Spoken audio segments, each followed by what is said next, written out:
দোস্ত, বাংলাদেশের স্বাধীনতা সার্বভৌমত্ব রাষ্ট্রের বিরুদ্ধে কোনো ষড়যন্ত্র মেনে নেওয়া হবে না বলে তিনি জানান। কোনো সম্প্রদায়ের নেতা হিসেবে নয়, রাষ্ট্রদ্রোহের ঘটনায় তাকে গ্রেপ্তার করা হয়েছে। অ্যান্ড সেকেন্ড নিউজটি থাকবে দোস্ত, শাহরুখ খান বলেন, আমি খুব সাধারণ পরিবারে বড় হয়েছি, তাই আমি জানি সাফল্য ব্যাপারটা কত দামি। আর এই সাফল্য নিয়ে বিরাট একটি কথা বললেন তিনি। সালাম, নমস্কার দোস্ত। বাংলাদেশ সনাতনী জাগরণ জোটের মুখপাত্র চিন্ময় কৃষ্ণ দাস ব্রহ্মচারীকে গ্রেপ্তার করার কারণ জানালেন আসিফ মাহমুদ। তিনি বলেন, কোনো সম্প্রদায়ের নেতা হিসেবে নয়, রাষ্ট্রদ্রোহের ঘটনায় তাকে গ্রেপ্তার করা হয়েছে।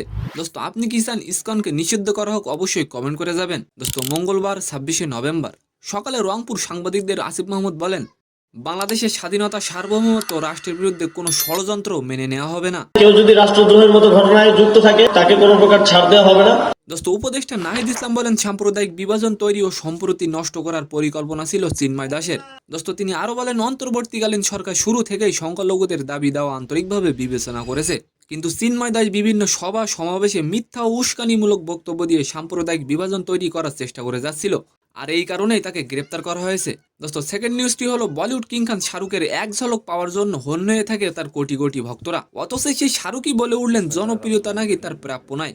সম্প্রতি মুম্বাইয়ের এক অনুষ্ঠানে দেওয়া বক্তব্যে তিনি বলেন, আমি খুব সাধারণ পরিবারে বড় হয়েছি, তাই আমি জানি সাফল্য ব্যাপারটা কত দামি। ছোটবেলা থেকেই ফেমাস শব্দটা আমার কাছে ছিল চাঁদ ধরার মতো। শাহরুখ খান বলেন, তাই আজ আমি যেখানে এসেছি তাই একমাত্র আমার সাফল্য নয়, প্রচুর মানুষের ভালোবাসা ও সাহায্যই আমাকে এখানে এনেছে। সম্মানিত দর্শক, আজকের ভিডিওটি কেমন লাগলো অবশ্যই কমেন্ট বক্সে জানাবেন। আর ভিডিওটি যদি ভালো লাগে অবশ্যই একটি লাইক দিয়ে আমাদের চ্যানেলটিকে সাবস্ক্রাইব করে দিবেন। ধন্যবাদ।